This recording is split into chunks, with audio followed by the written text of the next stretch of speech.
حضرت عمر فاروق رضی اللہ تعالیٰ عنہ کے پاس صحابہ کرام جمع ہو کے آئے، کون سا ایسا شخص ہے جس کی تنخواہ میں اضافہ ہو جائے؟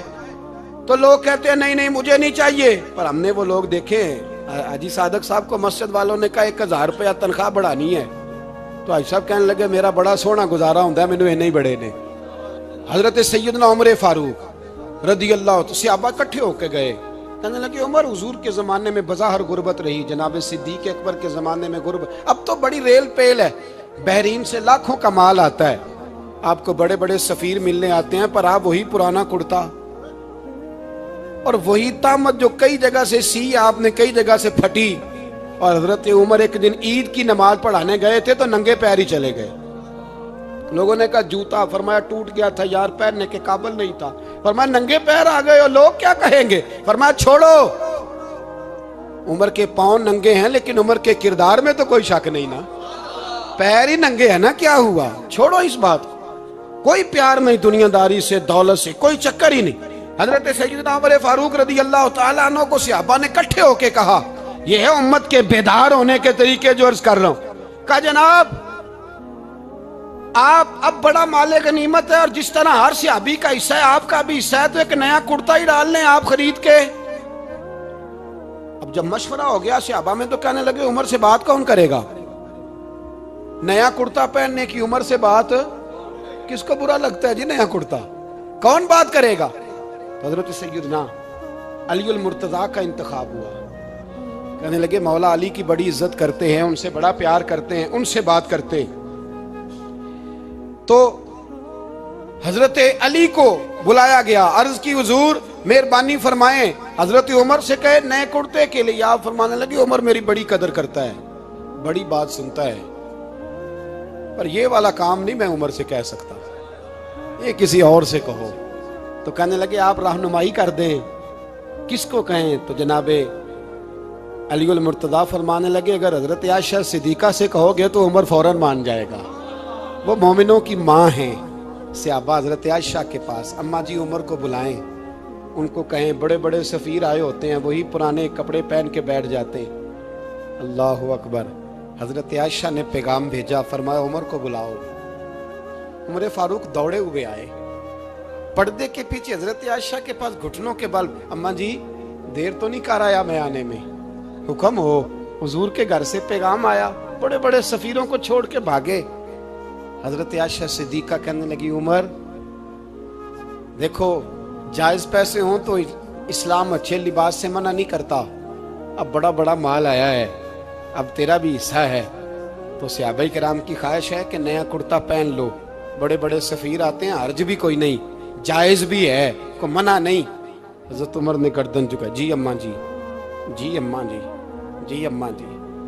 حضرت عائشہ کہتی ہیں بات ختم ہوئی، عمر نے گردن اٹھائی تو عمر کی داڑھی آنسوؤں سے بھری ہوئی، کہتی ہے مجھے کہنے لگے اماں جی میں تو صرف مسجد میں دیکھا کرتا تھا، آپ تو مصطفیٰ کو دن رات دیکھتی تھی، جس طرح کے کرتے آمنہ کے لال نے پہنے ہیں مجھے بھی پہنا دو، میں تیار ہوں، میں پہن لوں گا، میں تیار ہوں، پر جس طرح کے میرے نبی نے پہنے۔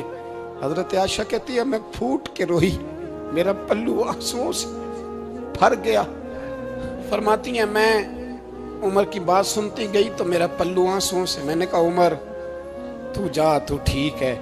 فرماتی ہے عمر فاروق سلام کر کے اٹھے، امیر المومنین چلے گئے، اس کونے میں صحابہ چھپے ہوئے تھے، وہ آئے، کہا اماں جی کیا بات ہوئی؟ تو میں پھر رو پڑی، میں نے کہا کیا بتاؤں، تمہیں پرانے کرتے نظر آتے ہیں، اسے محمد عربی کے جلوے نظر آتے ہیں، اسے رسول اللہ کا رنگ نظر آتا ہے، اسے وہ غلامی نظر آتی ہے۔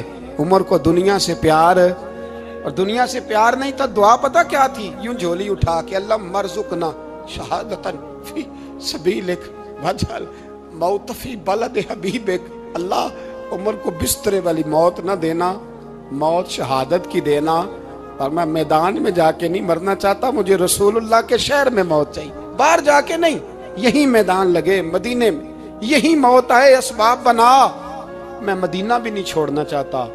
او بھائی ان لوگوں کو نہیں پیار تھا، جناب صدیق اکبر کا وصال ہوا تو زہر کے اثر سے، وہ جو آپ کو زہر لگا تھا بعض مفسرین نے لکھا ہے کبھی کبھی وہ جو سانپ نے ڈسا تھا تو کبھی کبھی اس کا اثر آتا تھا، بس اللہ نے شہادت دینی تھی کبھی کبھی، ورنہ تو بڑی شفائیں تھیں۔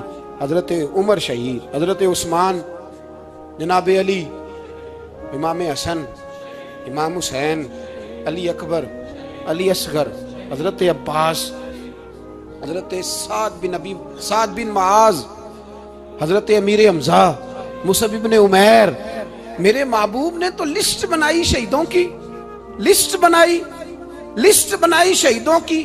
شہادت سے پیار کیا رسول اللہ صلی اللہ علیہ وسلم کے غلاموں نے، پیار کیا شہادت سے، اسی لیے تو کافر اٹھ نہیں سکا کہ شہادت سے حضرت سعد بن معاذ رضی اللہ تعالیٰ عنہ کو زخم لگ گیا، جنگ سے زندہ آ گئے لیکن زخم ہے، رو کے کہنے لگے محبوبہ سارے شہید ہو گئے، میں ایسے ہی رہ گیا۔ حضور نے فرمایا نہیں، رب تجھے بھی شہادت کی موت ہی عطا فرمائے گا۔ اسی زخم میں پردہ ہو گیا۔ میرے بھائی حضرت عمر بن جموح رضی اللہ تعالیٰ عنہ 4 بیٹے لے کے احد کے میدان میں آئے، کہا محبوبہ میرے 4 ہی تھے، میں سارے لے آیا ہوں، سارے ہی قبول ہیں؟ فرمایا ٹھیک ہے۔ پھر خود بھی زرہ پہن لی، ایک ٹانگ سے لنگڑے تھے، ٹانگ چھوٹی تھی۔ حضور نے فرمایا تو نے کیوں لباس پہن لیا ہے؟ کہا حضور میں نے بھی تو جہاد پہ جانا ہے نا۔ تو حضور نے فرمایا تیرے 4 بیٹے جو جا رہے ہیں۔ تو کہا یا رسول اللہ کیا لنگڑے جنت میں نہیں جا سکتے؟ حضور لنگڑے اللہ کو قبول نہیں، میں نہیں جا سکتا۔ تو میرے نبی پاک صلی اللہ علیہ وسلم نے فرمایا نہیں، جنت تو تیرا انتظار کر رہی ہے۔ کہا حضور پھر میں بھی جاؤں گا، بچے جائیں گے تو میں بھی جاؤں گا۔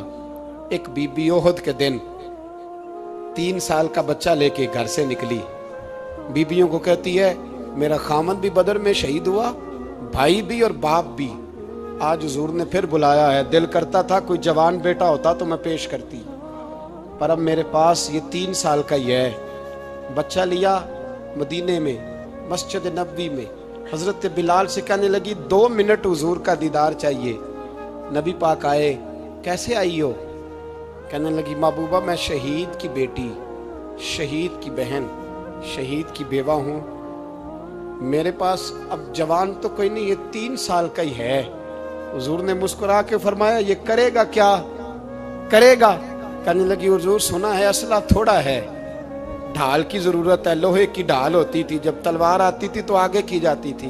کہا محبوبہ میرا شہید کی اماں بننے کو بڑا دل کرتا ہے، یہ میرا 3 سال کا لے جاؤ، جب تیر آپ کی طرف آیا تو میرا بیٹا آگے کر دینا، یہ ڈھال کا کام تو دے گا نا۔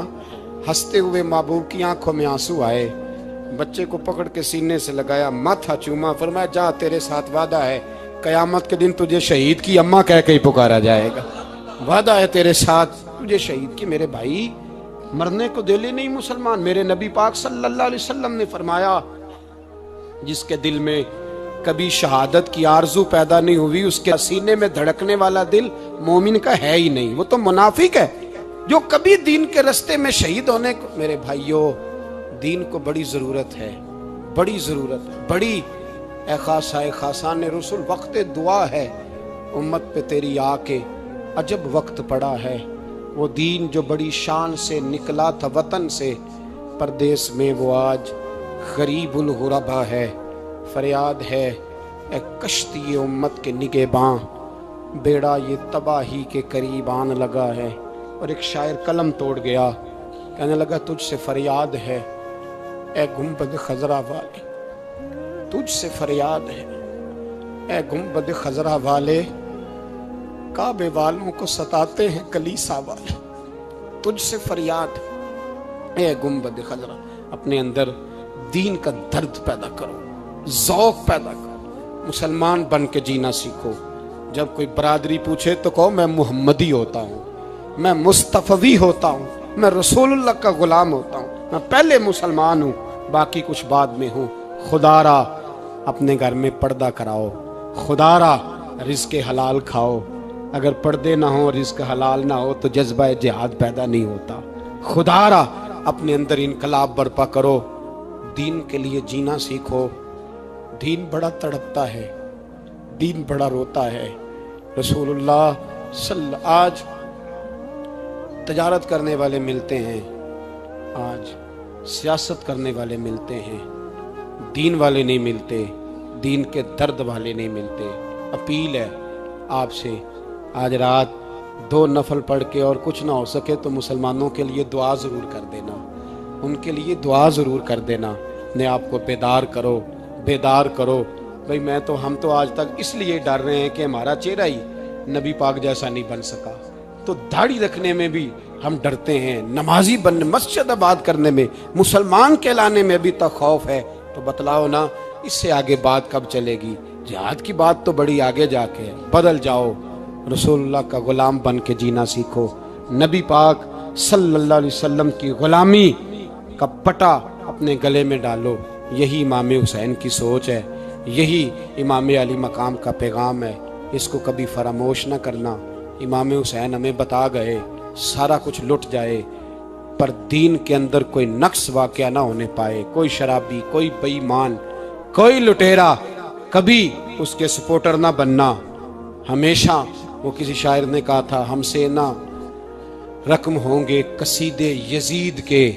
کسی نے کہا، کسی ظالم نے میری سپورٹ کر، میری بات کر، تو اس نے کہا ہم سے نہ رقم ہوں گے قصیدے یزید کے، کیونکہ ہم لوگ تو حسین کے سیرت نگار ہیں، ہم لوگ تو حسین کے سیرت نگار ہیں۔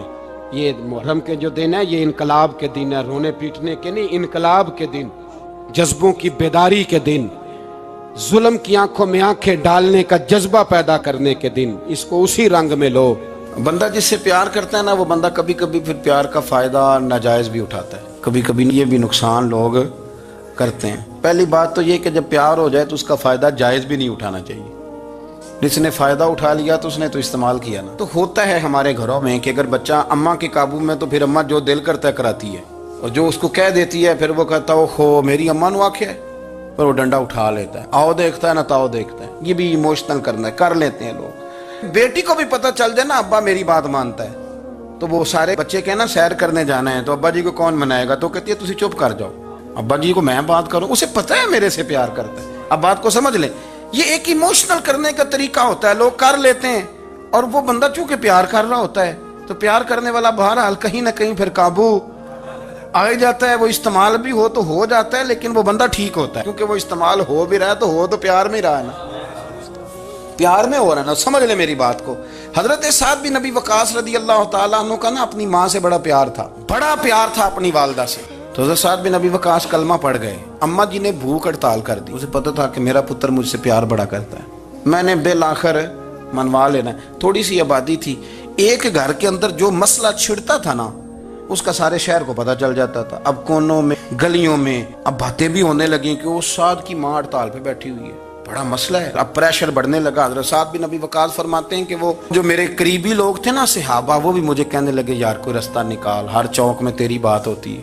کہتے ہیں میں گھر جاتا تو گھر والے، بہن، بھائی، بچے، باپ سارے کہتے ہیں یار تیری ماں مر جائے گی۔ اب بہت بڑا ایشو ہے، ہم یہ کہہ دیتے ہیں کہ انہوں نے قربانیاں بڑی دی، لیکن آپ ذرا بات کو سمجھے نا کہ اماں بھوک ہڑتال پہ بیٹھ جائے، ایک انسان کہاں کھڑا ہو جائے گا؟ بدنامی الگ ہے، بحث الگ ہے، سیانہ بندہ، مالدار، وزادار، قبیلے والا۔ حضرت سعد بن نبی وقاص کی ماں نے 3 دن تک روٹی نہیں کھائی، پانی نہیں پیا، بے ہوش ہو گئی۔ اب جب بے ہوش ہوئی تو شور پڑا، سارا محلہ جمع ہو گیا، اب سارے لوگ کھڑے، اور بچہ وہ ہے جو ماں کی بڑی ماننے والا ہے۔ اماں کے اوپر لوگوں نے پانی شانی ڈالا، ہوش آئی تو حضرت سعد بن نبی وقاص قریب آئے، کہنے لگے اماں ایک بات کرنی ہے۔ اماں بھی بڑی مشکل سے اٹھ کے بیٹھ گئی کہ پتر ماننے لگا ہے میرا۔ لوگ بھی کھڑے ہو گئے، مسکراہٹ بھی ہونے لگی کہ لو نہ کوئی بات ہونے لگی۔ ماں کہتی ہے کلمہ چھوڑ دے پھر مانوں گی۔ حضرت سعد بن نبی وقاص کہنے لگے اماں سن میری بات، 3 دن ہو گئے، مکے کا کوئی کونا کھدرا ایسا نہیں جس میں میری تیری باتیں نہ ہوئی ہیں، اور قبیلے کا، علاقے کا کوئی شخص نہیں، لوگوں نے بڑی باتیں کی۔ اور لوگ جب باتیں کرنے پہ آتے ہیں پھر اوپر تک جاتے ہیں، یہ بھی کہا کہ کیا دین یہ سکھاتا ہے کہ ماں بھوکی مر جائے؟ یہ بھی لوگوں نے کہا، میں نے ہر شے سنی، برداشت کی، اماں اب تو میری بات کان کھول کے سن لے۔ ماں کہنے لگی وہ کیا؟ حضرت سعد کہنے لگے پیدا مجھے تو نے کیا ہے، 9 ماہ تیرے پیٹ میں رہا ہوں، روٹی تیرے ہاتھ سے کھائی ہے، تجھ سے زیادہ بہتر مجھے کوئی نہیں جانتا۔ ماں سن تیری کتنی جانیں؟ اماں کہنے لگی 1۔ تو حضرت سعد فرمانے لگے تیری 1000 جان بھی ہو نا تو ایک ایک کر کے ساری نکل جائے تو میں محمد عربی کا کلمہ پھر بھی نہیں چھوڑوں گا۔ ختم ہو گئی بات۔ یہ کیا بات؟ وہ کچا رنگ للاری والا،